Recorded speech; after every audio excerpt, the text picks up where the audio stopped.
Welcome to the Learning Reinvented Podcast, brought to you by myself, James Poletyllo, and the team from The Learning Effect.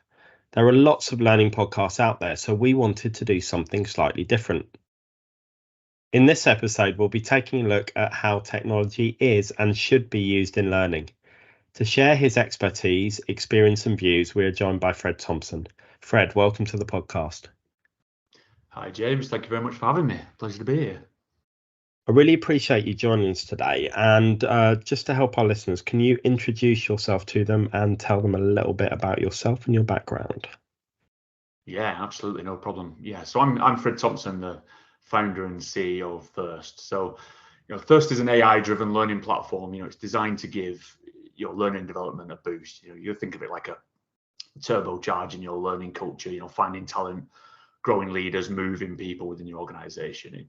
It's got a heavy focus on personalized learning, has the right content for your team, as and when they need it. So that's the product that we founded. But for myself and my personal background, I started life as a software developer, and I fell into the L&D space somehow coming out of college, not quite sure how.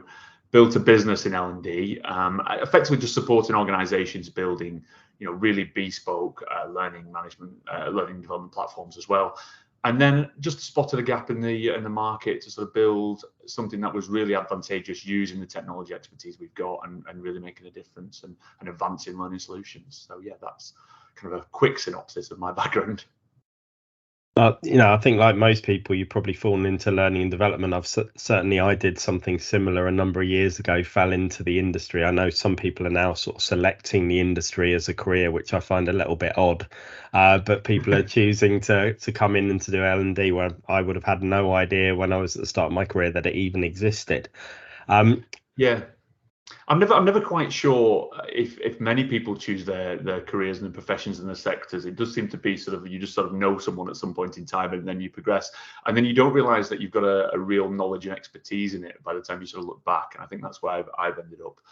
Unfortunately for me, I don't do any development anymore. My whole software development career is behind me. I have a good understanding of it, but it is solely rooted now in L&D. And as we've both been around sort of the L&D industry for 20 plus years, can you talk us through what you've seen sort of in the use of technology in learning across that time? Yeah, technology's throughout, isn't it, in L&D? I mean, going back to the start of my career, like you just mentioned, 2 decades, you make me feel really old now, James. I started building out learning content in Macromedia Authorware. That was even prior to Macromedia Flash, which was prior to Adobe even purchasing that product. And even in them early days, sort of going back, like I said, 2 decades, it really, the advancements and the ability that Macromedia Flash provided to you as being able to be creative and create really interactive and engaging learning content was just something that we hadn't really seen before. So I think all the way back from there, there's good uses of technology.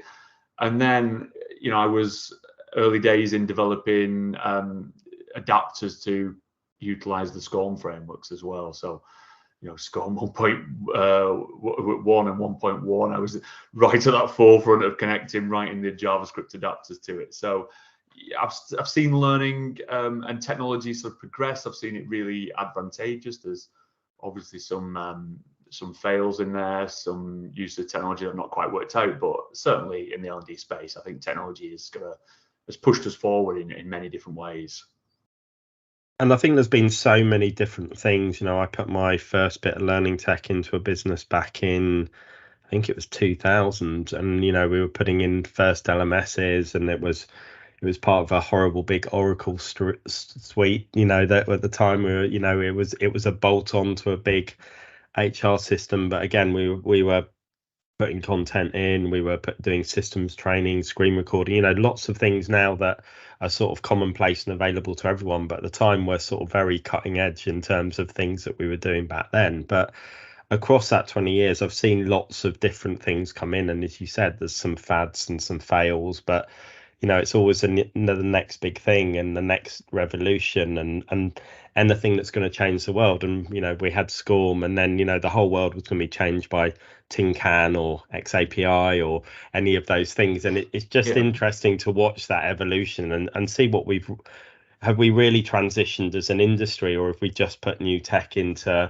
similar problems? Because I'm just interested in what's actually changed in how we learn and how we progress and how we develop, rather than just putting new bits of tech in to sort of paper over what were the problems created before. Because, you know, I see things like LXPs sometimes fixing the problem that an LMS created, and then an LMS created fixed a problem that face-to-face training hadn't quite solved. So but I'm always interested in, you know, that where the tech's actually helping the business or helping people really learn differently or learn better.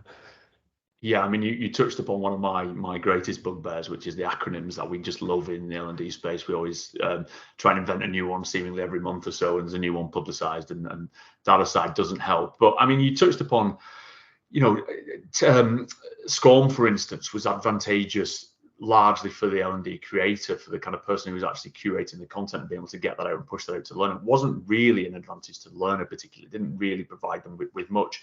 And in much the same way that SCORM, you know, the early days of SCORM was very much needed. You couldn't really survive, and you couldn't really transpose content between learning platforms without that SCORM standard. You know, then you talk about Tin Can and XAPI, as it was later known. It's, for me, that's still oddly a really big failure. You know, if we actually look back at it objectively, you know, still to this day, there's some stats which is something like 70% of learning platforms still utilize SCORM 1.2, which I think came out in 2000 and whatever it was, 2001 or something along them lines. So that's over two decades ago. Tin Can's been out 10 years, but still we're seeing something like 2%, I think it is, of SCORM courses even using that standard. And effectively, it was trying to. We have to be aware of this, I think, going forward as well. And a lot of the tech we're probably progressing into now in the L&D space. That there's a scenario where you can actually build tech for tech's sake, and thinking that people do need it and do want it, and actually it's got to be driven by a requirement first and foremost. So the early days of SCORM had that requirement. Later on, it was sort of pushing into sort of more tracking of objectives and trying to allowing you to learn from anywhere without that learning platform, and being able to sort of build almost a feed of your progress through learning in a similar sort of way that Facebook was doing at that time. You know, someone shared this, someone's completed this course. But ultimately, it wasn't really, and still oddly isn't really a particular need. And still to this day, when I see progress and SCORM, well, any sort of training content tracked, it only comes down to sort of 4 or 5 headline things. It's like, when did they start it? When did they complete it? You know, have they done it? Did they? What score did they get? Have they passed? And also maybe some sort of bookmark functionality. But SCORM will do a lot more than that, even, and did do, you know, 10, 12 years ago, but still no one really needed, or at least the appetite and the stakeholder appetite wasn't there to track much more than that. So I think it's key to think about that when we're going forward, especially the newer tech, that actually we've always got to map that back to what are we actually trying to achieve and why, and let's not just put technology in for technology's sake. I mean, what do you see, James, from kind of you know, that scenario of what people track and that level of detail? Do you see that being used, you know, a lot further than that? Or do you see the same sort of things I see in that there's only sort of 4 or 5 headline stats that are typically asked for? I think it really comes down to positioning the learning teams and what learning are trying to do, because at the easiest basis, the easiest things to track are someone turned up in a classroom, someone clicked on a course and opened it and consumed some content, someone passed a test. You know, there's some sort of outputs, but if we think about what learning's there to do, about keep the organization future faced, keep us skill ready, keep us able to navigate and keep ahead of our competitors, to open up career opportunities, to inspire, to share innovation, to drive creativity. A lot of those things are solving, as I would say, almost the old attendance problem of going back to school or university or grades or passing. And I think sometimes it's the ethos of the problem we're trying to solve, that we're not applying tech to the right problem. And some of that, I think, is we're stuck with because we've got this legacy that we can't seem to break clear of, you know, originally education was, I stand at the front of the room and impart my knowledge to someone else.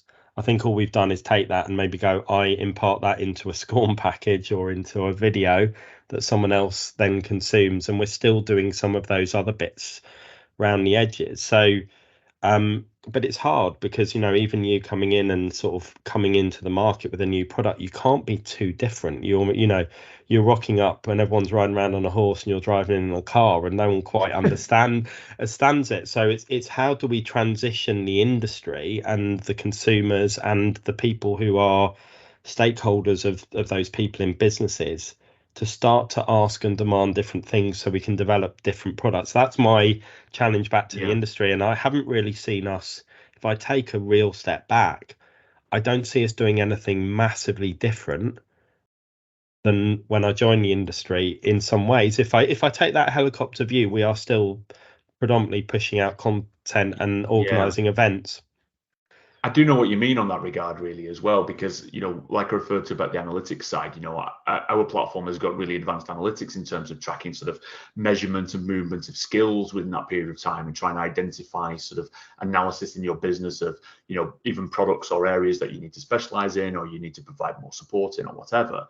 But then because the learning industry generally is so sort of primarily devoted to the compliance way of doing things, compliance is largely about, well, did you do it? Have you ticked a box? Can you now go on site or whatever that might be? And because of that, the stakeholders tend to be just interested in, the primary of did you do it and have you passed rather than anything else. So I think there's a lot of technology that is trying to push things in the right direction equally, but I think you're right in that you've got this legacy mindset almost as well, and you've got to try and move people slowly into that new world. And I think interesting when we think about new technologies going forward, obviously AI is a massive one. We all know about this. Every sort of podcast and everything we talk about seems to be dominating conversation at the moment. But I think there's a certain amount of just FOMO to this, like fear of missing out, that there's a panic around it, that I think it's moving so fast, everybody jumps in. I mean, I'm using multiple different products, not necessarily even in the L&D space, and they're all rolling out their own version of an AI solution to something that I didn't know was a problem. And I'm very rarely actually utilizing it, even though it's there now. I'm not finding a use case, and I think that's interesting to think about when we talk about L&D. And again, it was like the SCORM example. We've got to go back to thinking, well, what's the point? What are we solving? We are, objectives based. We need to map that back, and also we've got to be aware of how we react a little bit as humans as well. There was a talk I did a few months ago, which was referencing a Swiss scientist, Konrad Gesner, I think he's called. And he was basically raising the alarm of information overload, saying it'll harm our brains. And, there was just this fear of what it was going to do to civilization. And yet this Swiss scientist, Konrad, he actually died in 1565. And he was actually talking about the printing press, and he was in panic stations about the fact that suddenly people could print so much and there's going to be too much information. And I see it again playing out sort of hundreds of years later, that there's this panic around AI and about how it's going to transform everything and people won't have jobs and whatever it's going to do. And I think we've got to bring it back down, put our feet back on the ground and say, we've seen this before, this is how we react, and then objectively look at it and say, how can we use this to benefit whatever sector we're working in this case, L&D. So yeah, I think it's useful. Are you seeing it used, James, on your side? Are you seeing the AI and L&D being used effectively in places? I think you raised a couple of interesting points. I just want to go back to your point about sort of the printing press and just that journey of knowledge even, and then I'll come to talk about AI. But if you think, so prior to the printing press, I would have, a book would have had to have been handwritten. So it was very elitist. So knowledge was very elite. The only way I would have been able to get knowledge was talking to you directly. There was no communication. So knowledge couldn't be universal in any way, shape, or form. And then we've been through iterations that's created universal knowledge. Alongside underpinning that is probably trust in knowledge.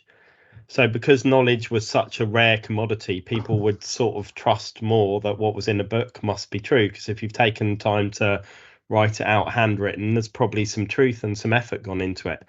Now I can go into LinkedIn and AI suggests me write a post. I'm like, how lazy is that? What's the point of that content? So there's just this drive to churn out more and more content. And we're also starting to understand from generative AI models, that there may be bias built in, there might be inaccuracies built in, etc. And I think all that's doing is reflecting back to us that we've had this knowledge explosion that we've been trying to manage in different ways, shapes, or forms, because people have been overloaded with knowledge. And I know that's why sort of learning teams have, when I've been with learning teams over the last sort of 20 years, some of the problem is trying to sift out and get the right knowledge to someone at the right time, because that is a problem. They need the incentive to look at something, they need to have context, it needs to be time relevant, and they need to have time to practice. So there's so many things that need to come together to almost create learning, and we're trying to fathom our way through those problems. If I'm seeing how AI is used at the moment, I think it's just as you said, it's a bit of a gimmick, it's a bit of a gizmo, and it's being applied to how can we get AI into our tool. And people are solving problems that, as you said, may not be problems, or maybe a minor problem, or a problem perceived by the creator rather than consumer of that tool. And again, in learning, I'm seeing far more people use it to develop content and to develop knowledge by go in and write good prompts in to pull together something. And there's some good use cases in HR. You can go in and write interview questions, pull together probably better job descriptions than you did, but they're all a starting point, and it's then that contextual piece that I don't think we've got right at the moment. So I think we're still at that infancy, but just putting in loads of AI over the top of something because everyone else is doing it, or trying to rush AI into your business or into learning without thinking, actually, are we using AI to solve the problems we've never really solved about how do we work out what skills people need? How do we drive people and incentivize them to develop those skills? How do we reshape their roles and the reward mechanisms in organizations so that if someone does develop, they can develop a career or they can have commodity to go elsewhere? Because those are actually a lot of the cultural and social and organizational and structural issues that block learning, because you can put great content out, but without creating the need, the desire, and the reward, which are sometimes the bits we don't get right, we're sometimes just making our life easier. Yeah, I think the points you're making around the generative AI and the quality and accuracy of the content is what is paramount in our sector, because you can't be generating some content thinking you've expedited your process as an L&D manager, and ultimately it's telling you the wrong information, because there are real catastrophic consequences to that information if it's wrong. And I think that's why going back down to pinning down using the technology, but actually making sure we understand what benefits it's giving us and why. And if it's not actually giving us that direct benefit at this point in time, it's perhaps a little bit too early for us. What I find interesting, and you talked a little bit around, so there's a lot to learning in terms of not just creating content. There's that engagement to it. That's that kind of interaction. You've got to actually connect with the information and learn from it. And I think going back to right at the start of this conversation where we talked about Macromedia and Adobe Flash, I still, realistically, I don't find that many more tools that are now on today's modern web that are actually as engaging or as easy to create engaging and interactive content as it was back in the day, going back sort of 15, 20 years ago before the plugin was made extinct. And, that's still oddly a challenge that we've now flipped from spending a lot of time creating really nice content that was really interactive and visual and had a lot of time taken into the curation of that, to AI being generating content straight away and with lack of accuracy and isn't engaging. You can sort of read a blog post that's written by AI quite easily and identify it that it's not a human that's written it at this point in time. So we have got to be really careful, I think, in this sector, that we don't just fall into something that actually doesn't benefit us at all. Yeah, and I think there's lots of challenges around how content are used, and I think we almost need to sometimes step back and think about the debate, because you often see just the regeneration of evergreen content because it needs to have our branding on, or it needs to look different for here. So that compliance stuff, my business partner Katie will talk about fire has not changed since the dawn of time. You need three things to create it, yet how many million fire courses do we have that add no real value on top of that? So where are we spending our time and effort into creating prettier or more interactive fire courses, or actually driving the behavior within an organization to incentivize the removal of risk and the dealing with risks and stuff like that. So I sometimes think we get wrapped up in this stuff, and also I've seen a danger of sometimes learning seeing themselves as a knowledge police. And there's a little bit more of that coming back in with AI, because you can't necessarily trust everything, because AI can be the wild west of knowledge.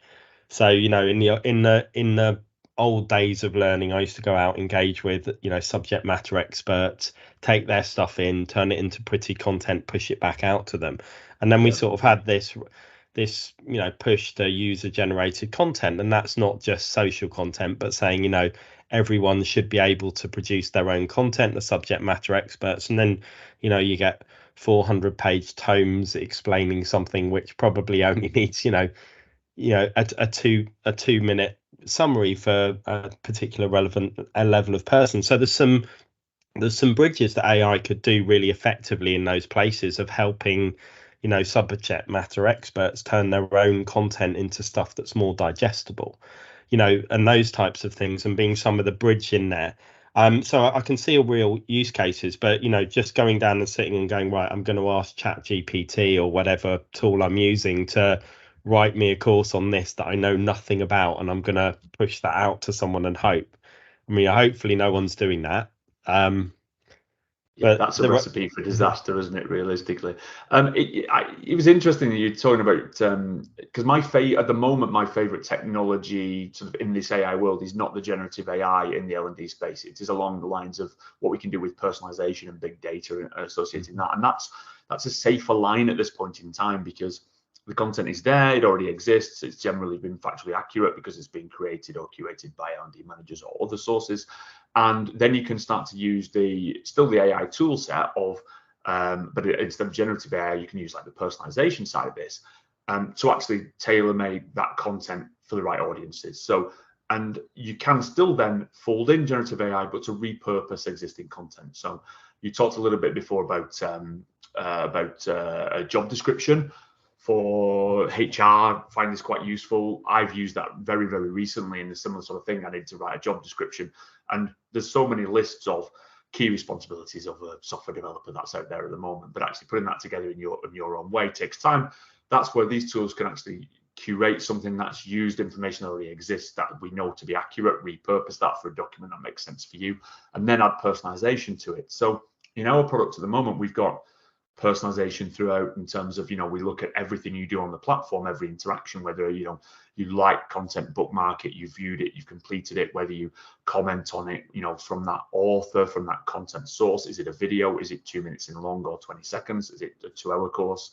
And we're looking at that, feeding that all into big data, and ultimately it's allowing us to build really small micro content that can form part of larger learning journeys, still achieve the same aim as delivering content to person A and person B, but we might deliver it with person A's journey might be slightly more video based, or might be cut down into smaller segments, might have a more casual tone to it, versus somebody else who might have more formal learning approach to it. The aims are the same, the objectives, the learnings are the same, but how the personalization kicks in and that repurposing the content, I think, is some of the strongest things we can use the tech for at this point in time, and does exist and does work quite well in my experience. So have you seen the personalization on your side coming in, James, and working quite effectively?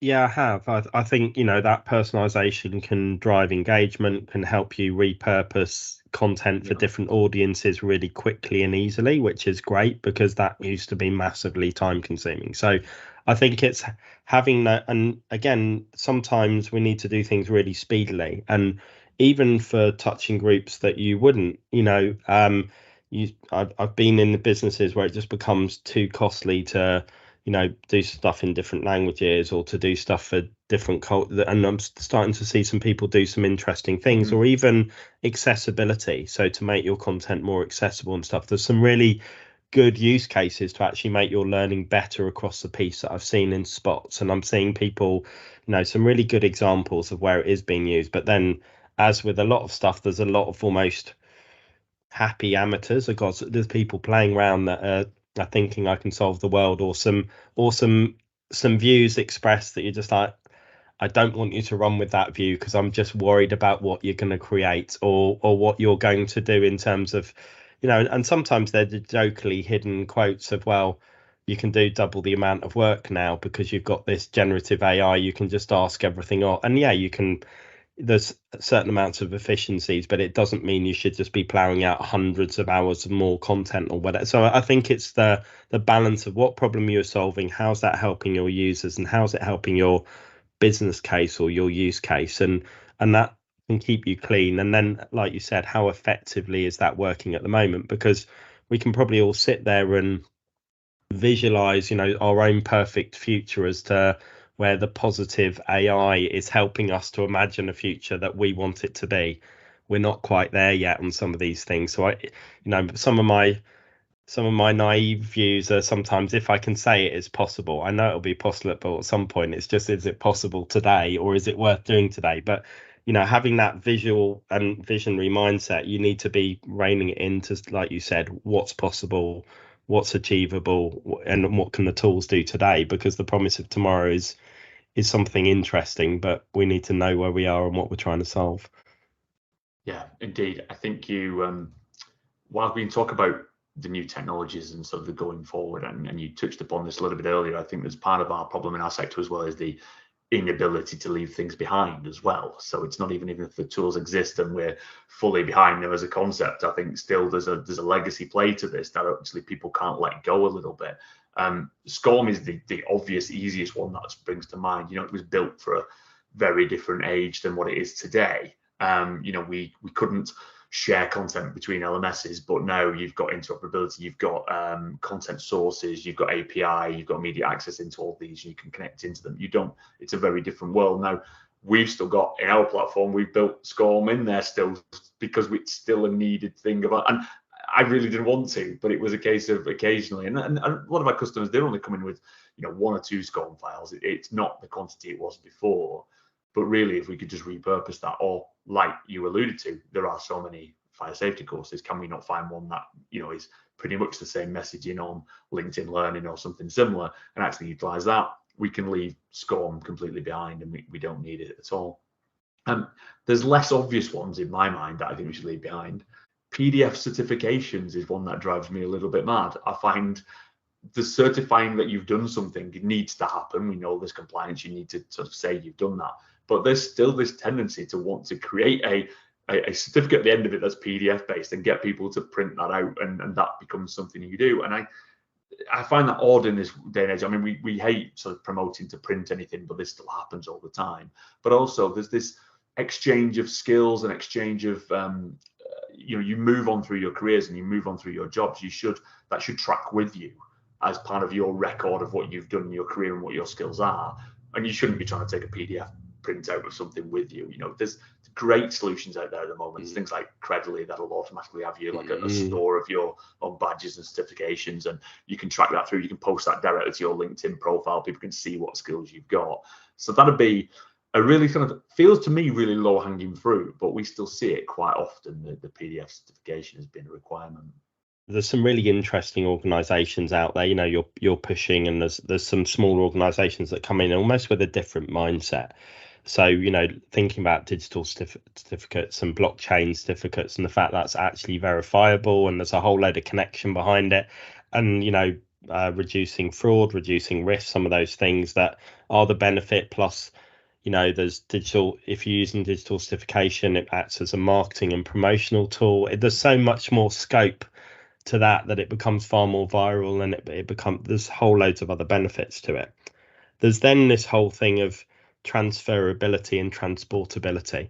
So, people are moving more from organization to organization, but we still tend to find records and learning and things are stuck in one organization. They don't move to others. So there's whole things around there that's just based on a historic mindset.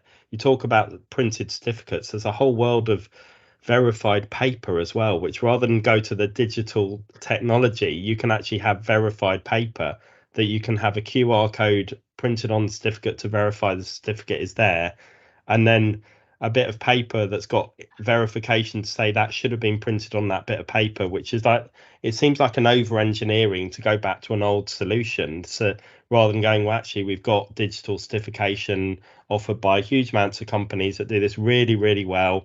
really, really accessibly and can be part of your solution, but we haven't embraced that. So I'm completely on board with you that there's some massive low-hanging fruit if you step back and say the problem we're trying to solve is people need to be able to verify. There's a solution here where there's actually some tracking, some accountability. You can't change it, you can't do it yet. Are we saying actually the solution is someone just wants something to stick on their wall? Well, you can still put that on your LinkedIn or whatever, or your email signature, etc. It's much more valuable, isn't it, to the end, to the actual learner, because they can publicize it in a way that's modern today. They can put that out to prospective employers. It's on their social. It makes a lot more sense. Whereas your old school printout, you're trying to put it in your window, wouldn't you, or whatever else. Every time I see a picture of a record of achievement going back from a 1990s school, it always makes me think of that PDF certificate thing that no one ever used at any point, but at that point in time, it was something that was so important. And I feel like that has almost led us a certain way. I mean, I have oddly strong opinions about bizarre things like this. I think as humans, again, we struggle to let things go, and we do things because we think because we did them sort of growing up. Why are we even bothering teaching people, our kids of today, to write cursively? Because I don't really write. It's not something I do on pen and paper. You need to be able to write. I'm not saying you don't need to write, but a certain style of cursive is something that I find is not as important today as it was previously. What I'd be thinking is almost you could start with people learning how to actually use a keyboard fast enough on a computer, because that's what they will likely be doing. But again, if you bring this up, and this is I appreciate quite an opinionated kind of viewpoint of let's ditch cursive writing, but if you bring this up with people have a problem with it because it's what they did and what they know growing up, and that's, they see it as valuable to their children. But actually, if you think about today, in your role today, you don't. You do very rarely write cursively yourself. So I think going back, the easiest way is, like you just said, is go back to what are you trying to solve and why? How are we doing that, and what tools are the best uses for it? And you touched upon that sort of point of view. You've had to build SCORM into your platform and keep hung to that legacy. And when I look at some of the things that hold the industry back, is sometimes that lack of knowledge or that lack of stepping back. And we see it in our role all the time, because we're working with organizations to help them find the right tech or evolve their learning strategy. And one of the things quite often people will lob up with it is lists of requirements. And we'll go down the list of requirements. They've got not a clue what half of them mean, or not a clue as to why they really want them. They've maybe got them off there's a sites you can get them off the internet, which literally list everything, or are based on quite historic or huge multinational companies that have huge levels of complexity. And stepping back and stepping away from that, you can find far better solutions. You can often save yourself loads of money, but people don't take that time. They just rush in, and then you're sat with a client in front of you going, I must have SCORM compliant courses, and no one's ever really challenged that. But the vendor next to but the vendor next to you is saying, yes, of course we can, because we'll sell you that. And therefore nothing really changes, because someone's got it in a requirement list. They feel they must have it. There's no real reason for them to have it. And so being able to challenge and move the industry, to me, is about putting some of those holy cows up there and being able to go, let's hold the mirror up to ourselves and go, what are we actually delivering? What do we need to burn? And there's an industry actually challenging some of those things. And I understand why, if you've been running a platform for 10, 15 years, you've got so many customers in there, you've probably got a legacy of all these features that you've got to get knitted together. But, my question to people often is, if you started with a blank slate, which is perfectly possible in most places, you can almost go, let's imagine with a blank slate, what would you design for learning today? Because it really helps people to think about things differently. If you didn't have to do all that stuff, if you didn't have to do compliance in the way you do it, what would you do today? I'm sure, Fred, answering that question, we could go down a whole series of rabbit holes. So let's keep it a little bit more focused. So if you could look at any sort of legacy process or anything in L&D that you think needs to change, what would you pick? Form-based feedback. So we understand in L&D, you need to understand how your learners are engaging with the content, whether they like it, whether they thought there were some gaps in it, whether they got what out of it, what you wanted them to get out of it, etc. That's what we do. Need to get that feedback. We need to iterate and improve our learning that's being deployed to our learners, and that's fine. But the form-based feedback side of it, where you effectively complete your course and then it says, hey, can you spend 5 minutes with us while we ask you a series of questions, which are very prescriptive in terms of what you're trying to get out of it. I mean, when you phone help desks and things like that, and they always say, oh, there's a short survey at the end if you can spare a minute. And I don't know, James, if you're anything like me, but I'm immediately, no, hang it up. I'm not interested. I don't want to know. And they just want to know the same information, but actually getting people to do it is a problem.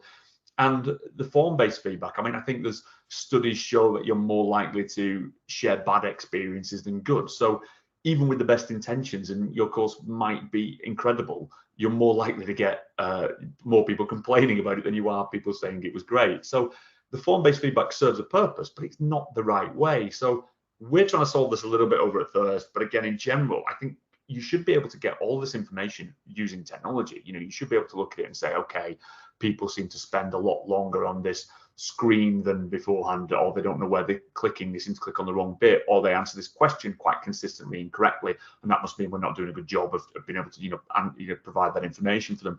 And it's difficult to do that as a independent person yourself, to look through it, to analyze all that data. But again, lean on the technology, it can sort of give you synopses of all this data, put that together and say, hey, here's where your gaps are, here's where you can improve. There's tools like Microsoft Clarity, which will sort of track whatever the learner is looking at, and this is for web pages as well, but for anything that you're looking at on your web page, where they click, where they went to, do they seem to press this button instead of that button, etc. And you can form a lot of information from that. So slightly more contentious, but just that legacy form-based feedback, I think there's better solutions that we can put in place now. So I think, your point about form-based feedback is really interesting, because having been in those sort of L&D internal roles at times in my career, it's what are you really trying to do? So is form-based feedback to help you improve the learning experience? Is it to try and justify your existence? Is it, there's lots of things that are underpinning what people are trying to do. So if you step back and go, this is about improving that individual product, so we want to make that learning session, that online course better? Or is this about proving that we've had some value of taking someone out for half an hour a day, whatever it happens to be? And there's lots of things spinning around that. And sometimes it's really stepping back and being able to push back and think, is there a better way of us achieving that top objective? But sometimes we're just sort of getting the flow of, this is part of what we do, and we just put one of these at the end and no one really takes them seriously, fill them in, we maybe do some reporting on some happy sheets or whatever else, and it's just part of that legacy of what we're doing. And I've seen a lot of these things in time. And another challenge for me is selling of content. Sometimes I see content and I'm like, it's just bloated. And I understand why it's bloated, because it's the old, consultancy adage of, I come in, I spend 3 days doing something with you and you feel like you've had value. I come in, I spend 2 minutes with you answering your question and solve that in 2 minutes. Doesn't feel like value, even though the other one is more, less valuable because I've wasted 3 days of your time. It's the same with content. Could you imagine a content library that was like, okay, we're not going to have an hour's course on this, a 20-minute course on that. We've got all these things and we're going to solve it, and we're not going to waste multiple periods of your staff's time. No one needs to know about the health and safety at work Act 974. Not really, only if they're passing an exam. It's not relevant. We still put it in there. But to me, if you think about the amount of time, and having worked in really big businesses, 30,000 people's time by an extra 15 minutes is actually a hell of a lot of resource wasted.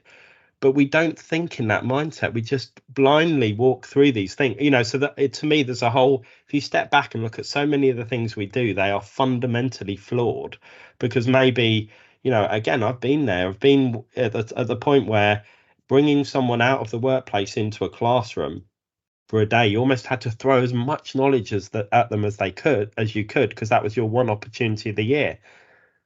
Now, some of that reason for us doing things in that way has still stuck in the way that we do learning today. And I think that, to me, is why we don't change, because we don't really question some of the things that we do in the industry that are maybe driven out of necessity at the time, or because that was the only solution. But now the world or technology or other things have meant we can break a lot of things and do things in really creative ways.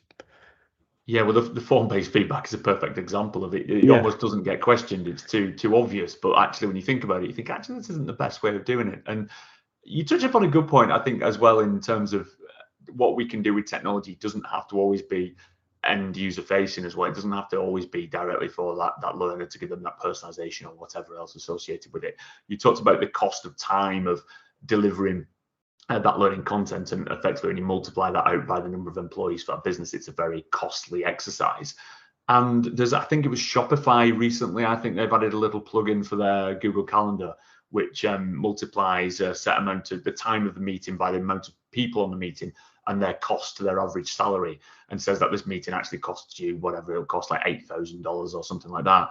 And it makes you aware that you think, actually, maybe if we don't have this meeting, this will actually save us the time. And that's really simple technology. It's just a multiplication and a plugin. There's nothing too much crazy to it. But the impact that has to your business, I think, is phenomenal, because it just allows you to just rethink about how you're approaching it and look for optimal cost savings. So maybe there's a way, technology and L&D can actually assist, potentially sort of streamlining that thought process and stakeholders, and not necessarily just directly for the end learner.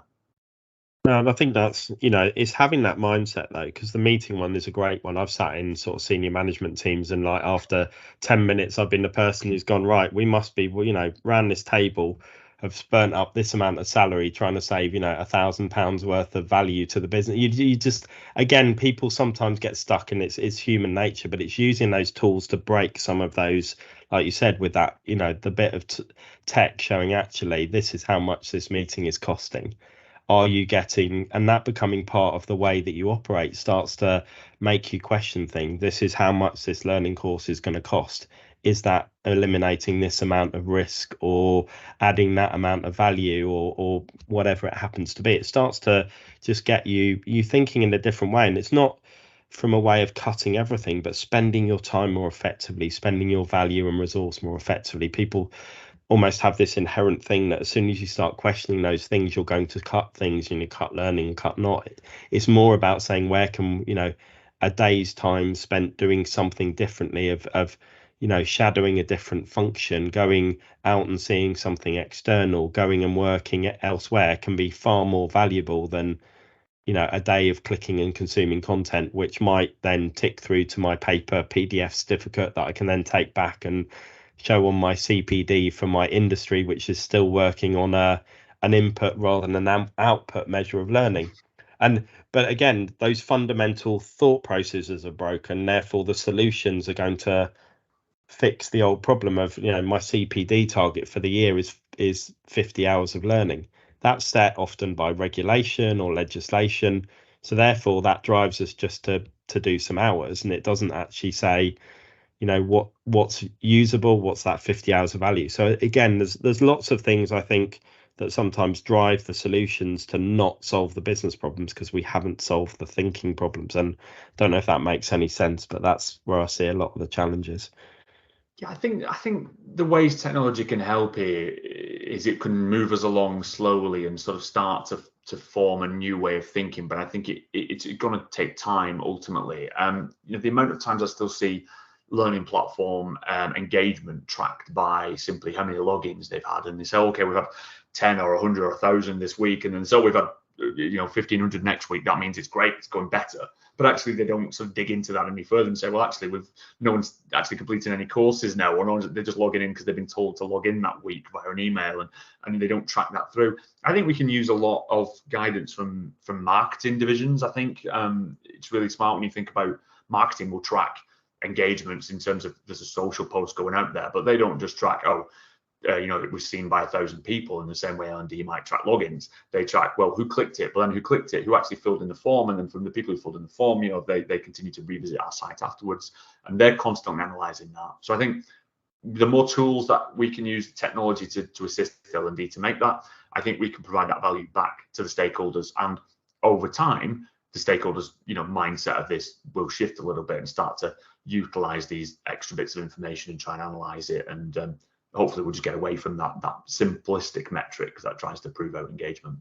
Yeah, I think that data stuff's really important, because if you think about, the causation and correlation of performance, so if you can start to see where performance is working, what that people are doing, where either learning or other processes are being impacted. If you think back to the call center you mentioned earlier, you get, the call at the end, but you can start to see, who which learning is impacting upon service, is impacting upon things as we go through. And often these data points are in different silos across the business, and it's or what are the challenges that people are having, or again, for me, seemingly it's sometimes not even a training issue, it's a process issue, because I'm phoning up organizations who are unable to solve my query on a first time basis because of gaps in their performance and process. And I have numerous organizations on my hate dealing with list because they're not using that data to be able to solve simple customer problems. And I think in the same way that we're providing a service, so how are we using the data available to us to help our customers get to where they need to be better in terms of learners, to learn things, to impact performance, to what's helping people progress, what's helping people, engagement figures. Again, there's all sorts of data out there that can help us understand things better, and having to do it on an old, go and search, extract, put it all together. So the big data bit, I think, is going to be really interesting if people get curious about what they can learn, what they can solve, and what they can help replicate.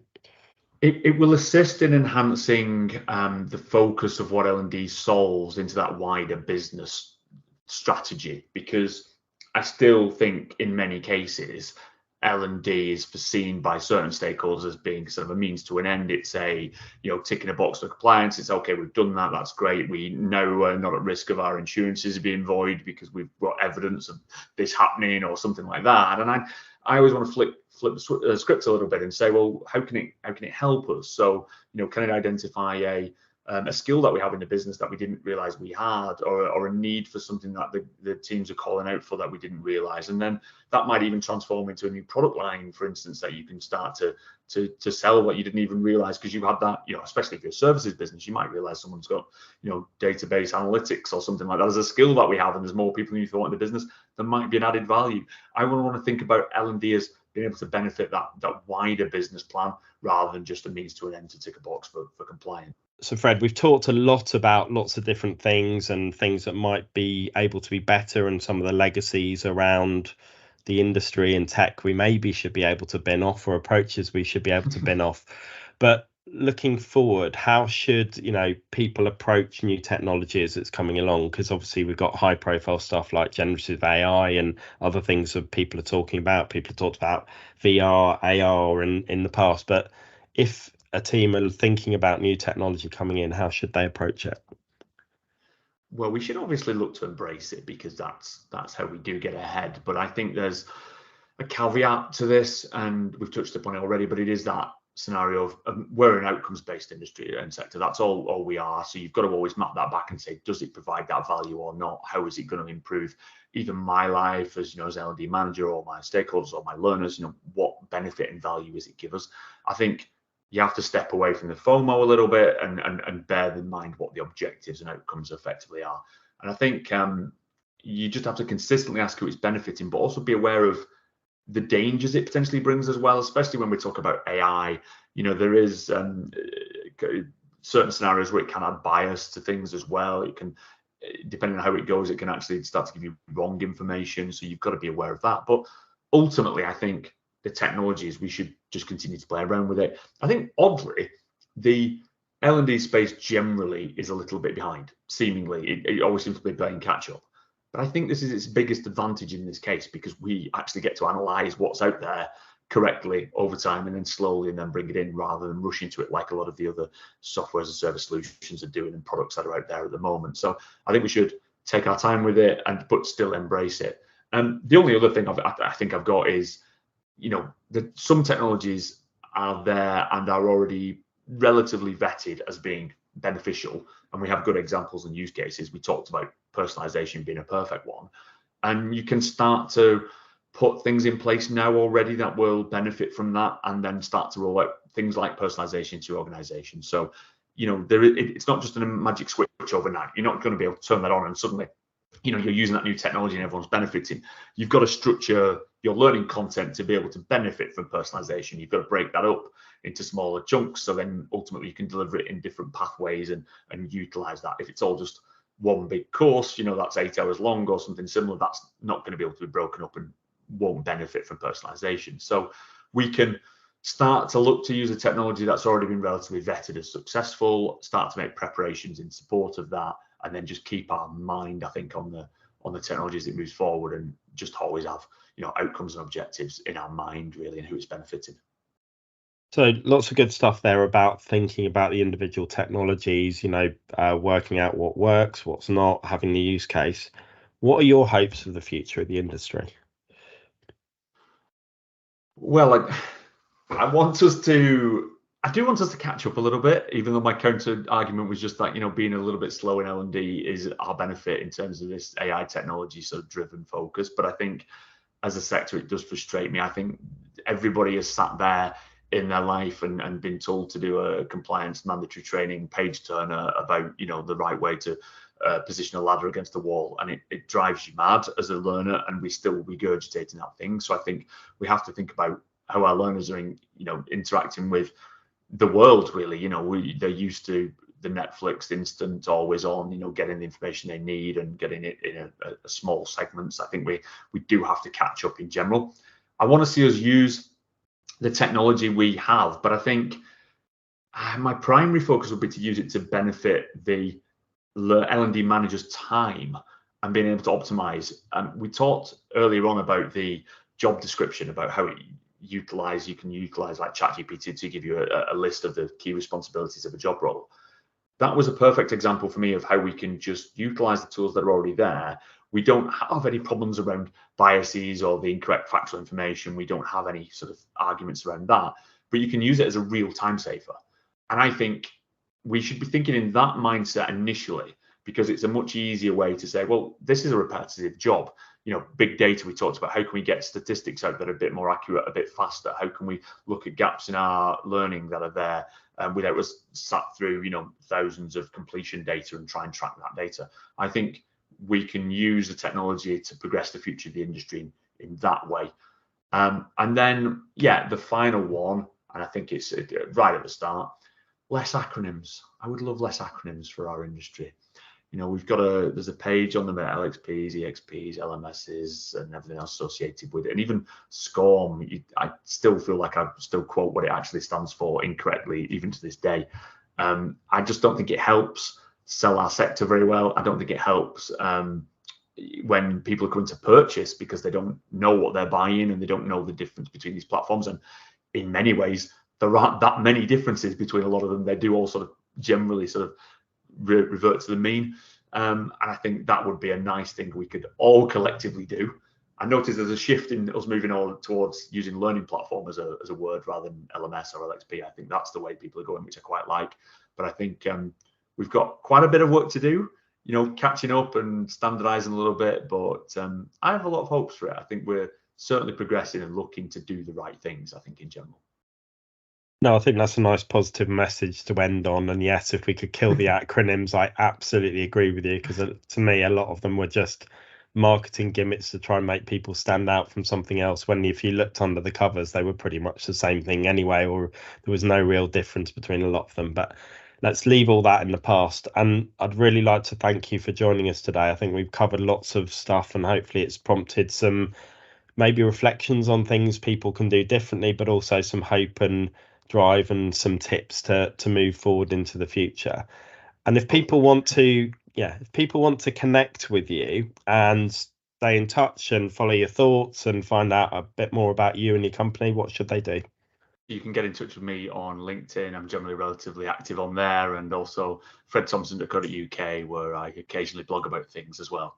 But first.io, THIRST.io is the company that we've been talking about a little bit about today. So any of them channels, just please get in touch. I'd be happy to talk about these things in further detail. I find them oddly interesting, and I can certainly talk about technology for a long time, being in my background. So I can bore many people for a while on that one.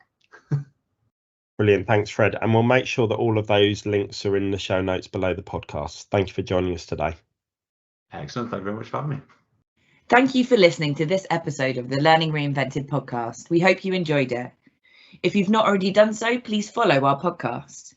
And if the learning effect can help you and your organisation, please do get in touch. You can find both James and Katie on LinkedIn, and our contact details are in the show notes below.